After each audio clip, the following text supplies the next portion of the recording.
When you look at the wrestlers of the WWE, their muscles and ability to perform incredible maneuvers most likely make you think they're in great shape. Unfortunately, over the years, many of these entertainers have died at a relatively early age. Whether from drugs, health issues, accidents, or even suspicious circumstances, the passing of these WWE personalities caught everyone off guard and definitely shocked the world. Brian Pillman.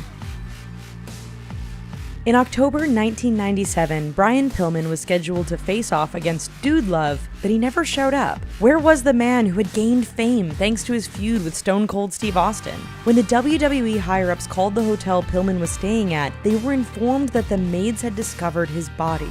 At only 35 years of age, his death came as a shock. What was more shocking was that Pillman had died of a heart attack due to heart disease that even he hadn't known about. Miss Elizabeth. In a form of entertainment that has only recently incorporated women on a significant scale, it's easy to forget that even before it was officially the WWE, wrestling had some memorable and very important female characters. Take Elizabeth Hewlett, aka Miss Elizabeth, for example. She was a key part of Randy Savage's whole storyline and a central figure of the WWF for many years. While she eventually faded from the WWE, fans were shocked to learn that on May 1st, 2003, she had died as a result of taking a deadly mixture of pills and alcohol. Chris Candido.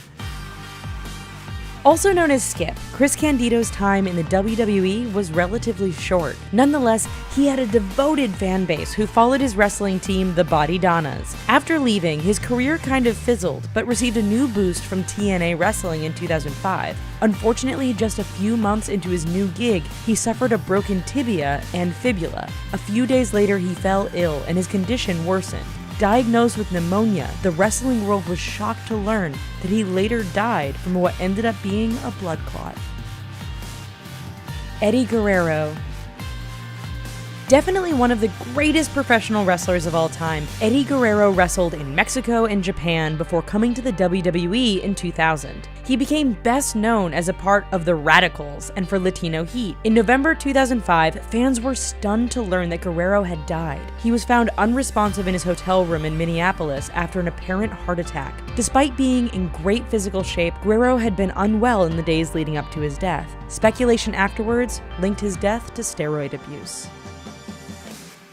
Dino Bravo. From 1985 to 1992, Adolfo Brishano was a central figure in the WWF and WWE. Fans knew him better as Dino Bravo. Often playing the dislikable villain, Bravo and his teammates were known as experts in working up the crowd through sheer arrogance and insults. Love him or hate him, he was important in wrestling's golden era. Shockingly, not long after his retirement from the WWE, Bravo was found dead in his Montreal home. He had been shot many times in a murder many believed was linked to organized crime. Andre the Giant. If you watched any wrestling from the 1970s to the 1990s, or have seen the classic film The Princess Bride, then you are more than familiar with Andre the Giant. Born with gigantism, Andre grew to enormous size, something which he capitalized on in the ring. Despite often playing the bad guy, Andre was actually friendly, well-liked, and known to party. In the early 90s, his appearances became few and far between. In January 1993, fans were shocked to learn that he had passed away in his sleep while in Paris, France, to attend his father's funeral. The Ultimate Warrior. James Hellwig is probably one of the most memorable WWE personalities. Throughout the 1980s and 90s, Hellwig dressed in tassels, painted his face, and let his hair go wild in order to embrace the personality that we all knew as the Ultimate Warrior. From April 5th to 7th, 2005, Hellwig took part in various WWE events and even made one last appearance on Raw. Viewers could easily see he didn't look good and was sweating profusely. On April 8, 2014, fans were saddened to hear that the Ultimate Warrior had died from a heart attack. Randy Savage. Flamboyant, sometimes good, sometimes bad, Macho Man Randy Savage was definitely a memorable character. In fact, during the 1980s and 90s, you could find kids everywhere pretending to be him. He was a great wrestler, had some fantastic storylines, was unpredictable, and had the best promo work. Complaining that he wasn't feeling well in May 2011, Savage suffered a heart attack brought on by coronary artery disease while driving his Jeep. It's all the more sad given that it was 8 years to the month that his one-time real-life wife and wrestling manager Miss Elizabeth had passed away. Chris Benoit. What made the death of Chris Benoit so shocking to everyone was that it involved more than just the death of a wrestler. In June 2007, police found Benoit's body in the basement of his Atlanta home. The 40-year-old had hanged himself, but not before killing his wife and son. What had caused him to do it? Theories ranged from steroid abuse to damage caused by years of head trauma. In any instance, this disturbing death caught everyone off guard and raised many questions about the dangers of massive head trauma in conjunction with steroid abuse.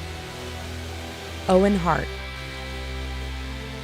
This legendary wrestler was a prominent character of the WWE for 2 decades. Through its golden era, Hart wrestled the biggest names, was involved in some of the best storylines, and made fans cheer or boo depending on his role at the time.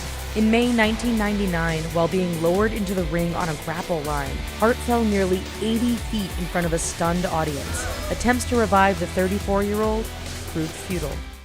Hey guys, if you like WWE videos like the one you just watched, check out The Sportster. You'll find kick-ass WWE list videos about your favorite wrestlers, shocking backstage moments, and of course, the hottest divas. Click the link on screen or in the description now. And if you like the channel, please subscribe.